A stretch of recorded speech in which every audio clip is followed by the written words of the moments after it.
Hey guys, welcome back to today's video and welcome if you are new. I figured I'd go ahead and make a book video today because I was sitting and thinking the other day, I don't know that I've ever seen any book recommendation videos geared toward moms. And when I say that, I know there are books and book videos and book recommendations out there, but more for like self-help mom books.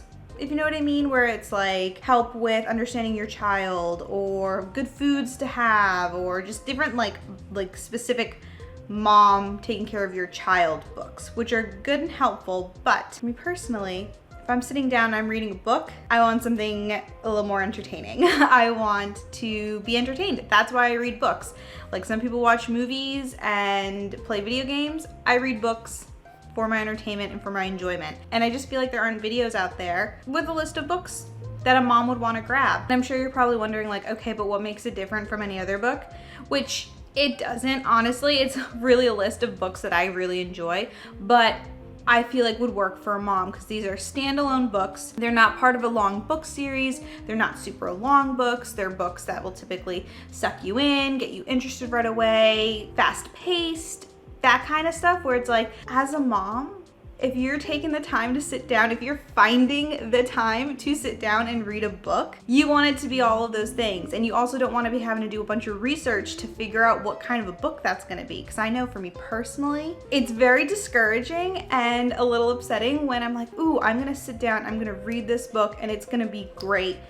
And it's gonna be so worth it. And then you sit down, you make that time, whether that's staying up late or getting up early or 5 minutes in between nap time and whatever else is happening, you know, just in the midst of momming. If I sit down and I read that book and I get a few hundred pages in or 50 pages in or any amount in, and then I realize this is boring or I don't like this genre, or this is just taking too long to get to the point, or I can't believe this is part of a book series, I wish I'd known that ahead of time. It's a bummer. And it's like, I don't want to DNF this book because I spent that time, my precious time as a mom, reading this book. And I'm like, I don't want to waste time reading something that I don't enjoy. And so I figured I would be the one and make a video with a list of books that I feel like would check all those boxes, you know, be interesting, fast-paced, good characters, just all of the things that like get you sucked in, not too long, not part of a book series, all of that stuff. Now, I do have some book series that I do love and are pretty fast-paced and suck you in and aren't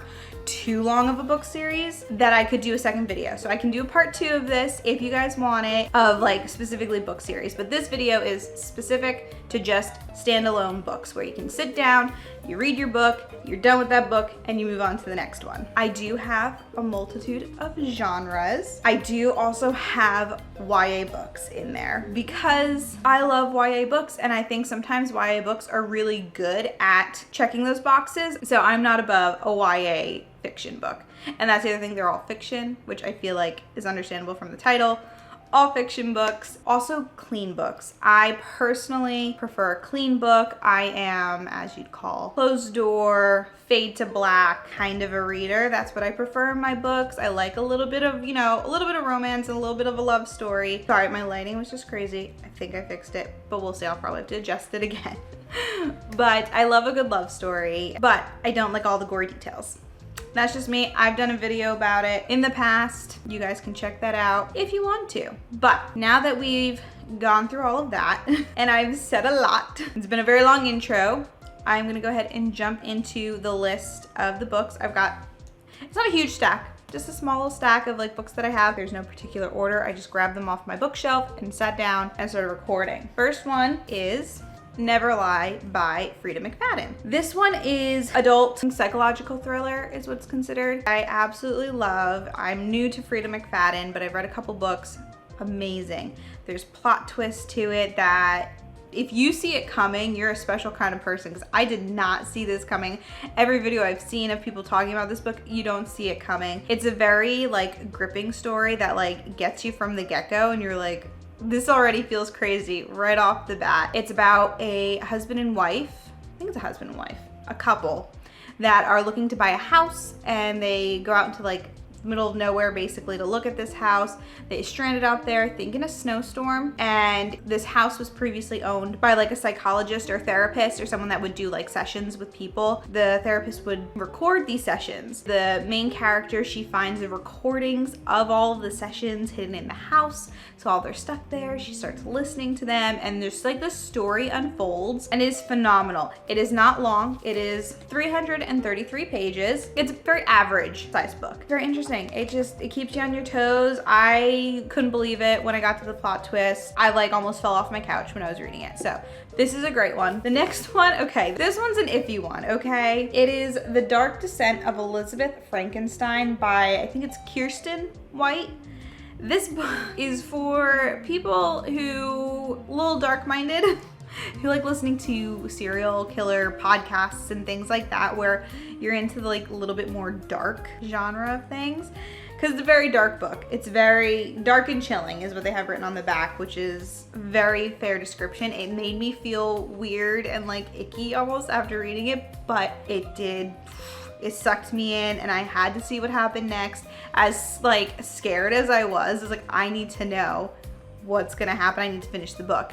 But this is about Elizabeth, who takes care of Victor Frankenstein while he's a child, and then them growing up together and kind of falling in love and that whole thing. But he's of course a little bit crazy because he's Frankenstein, and so just like that whole story, and like kind of like a prequel-y kind of feel to like leading up to like Frankenstein and how he became how he was, and just all of that. It was just so good. It was so gripping. I think this is considered YA. It's dark, so if you don't like dark and creepy, I wouldn't recommend this book. But for those who are like just a little bit curious, this was very interesting. Next, this is kind of a hit or miss with people. I personally loved this book, Heartless by Marissa Meyer. This book I thought was just phenomenal. I'm not gonna give you a summary of it because I went into this blind, and I feel like that makes all of the difference when reading this book. The end of it, I just couldn't believe it. I just was shocked. My jaw like just dropped to the floor. But this is considered fantasy. It's not like fae and all of that. It's set in like the Alice in Wonderland world. So it's that kind of fantasy.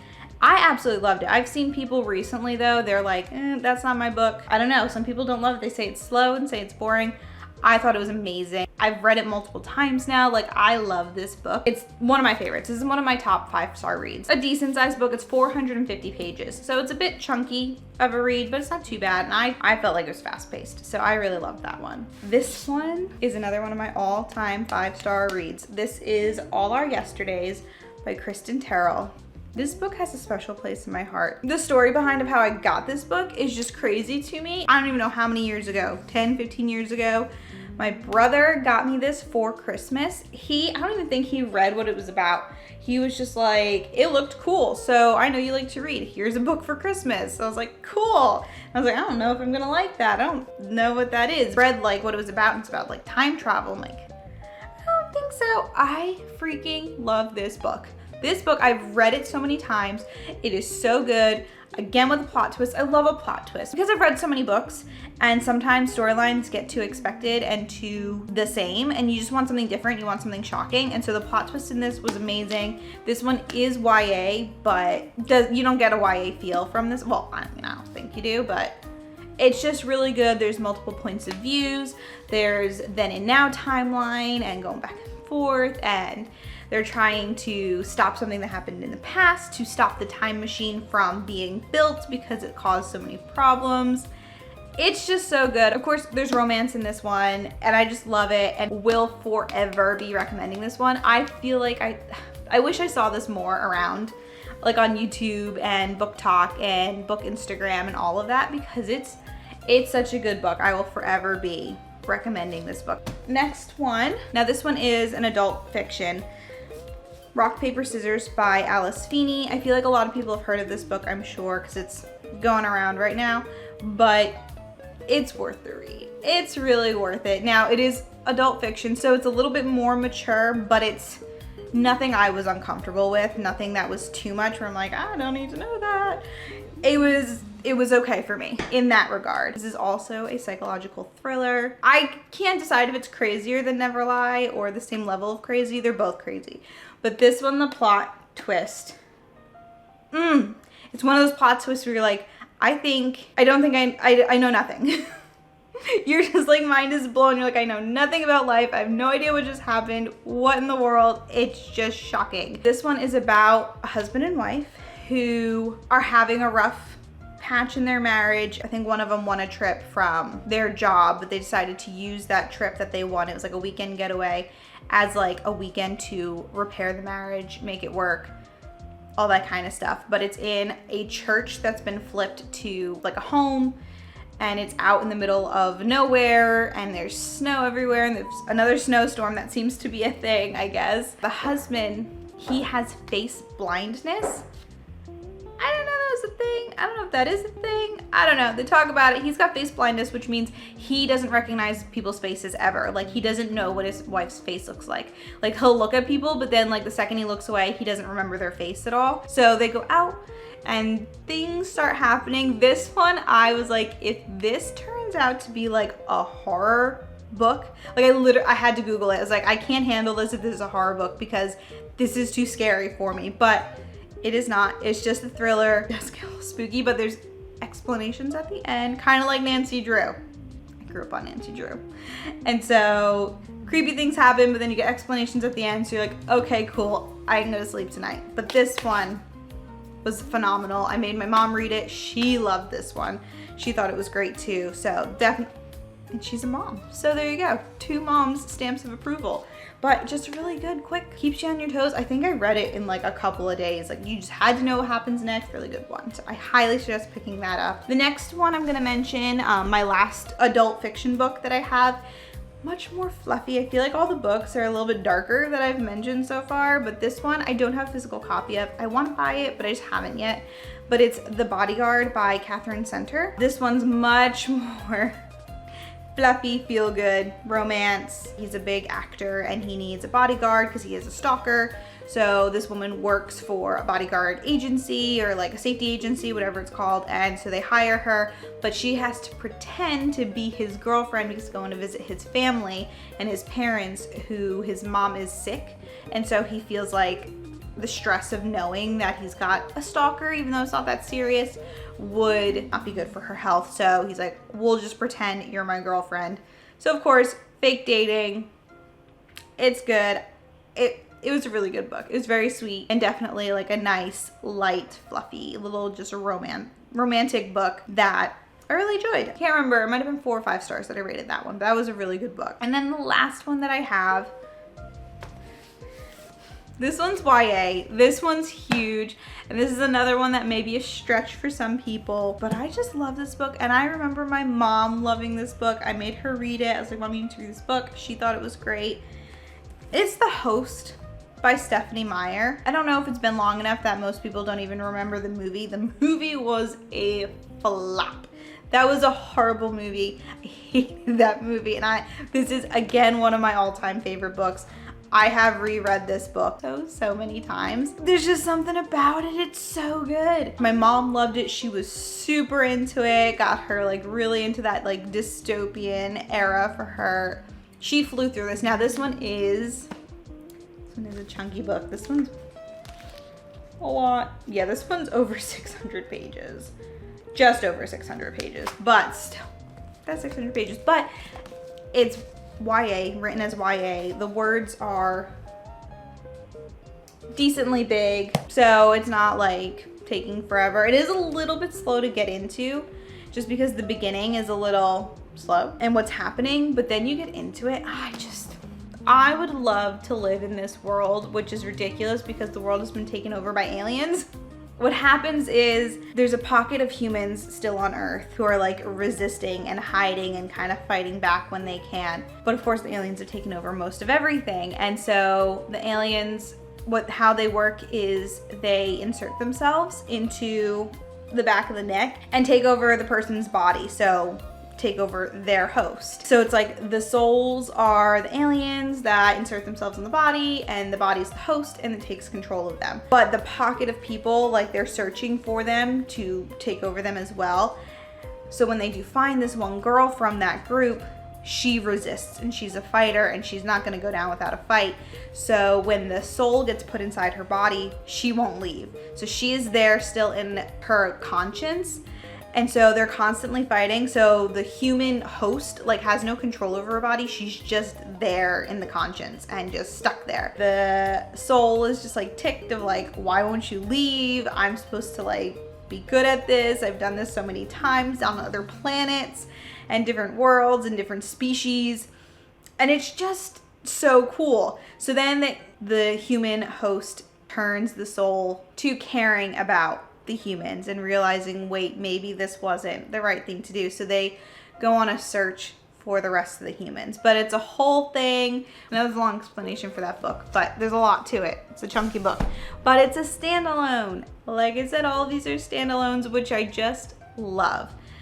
Makes reading feel a little less daunting, especially with someone who has limited time on their hands.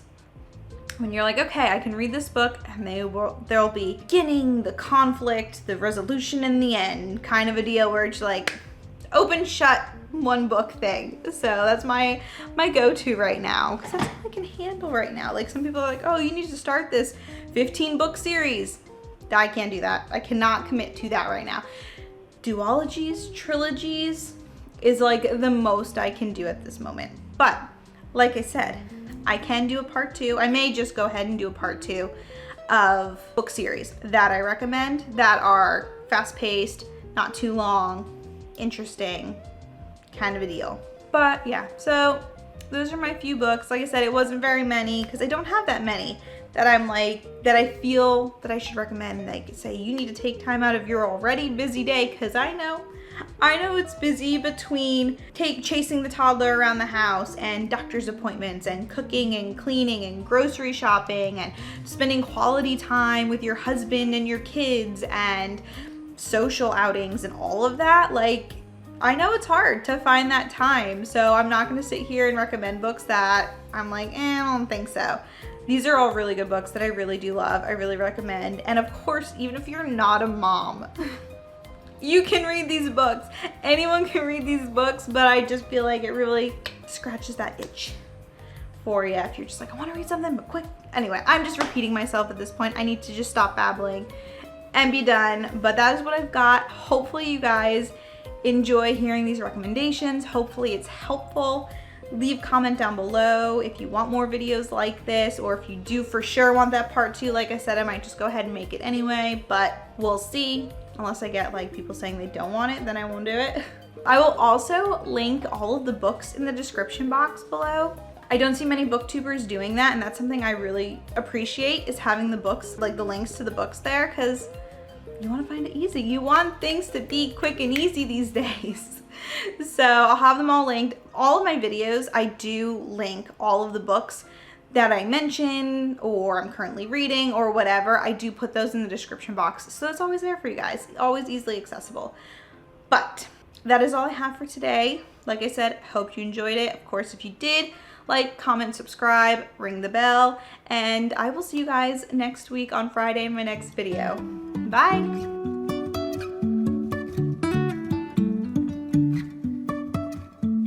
Life is a winding road, no telling where it goes.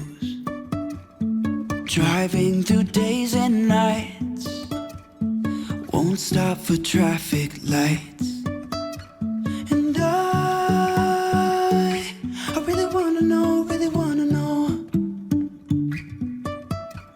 if I will ever figure out where the road goes.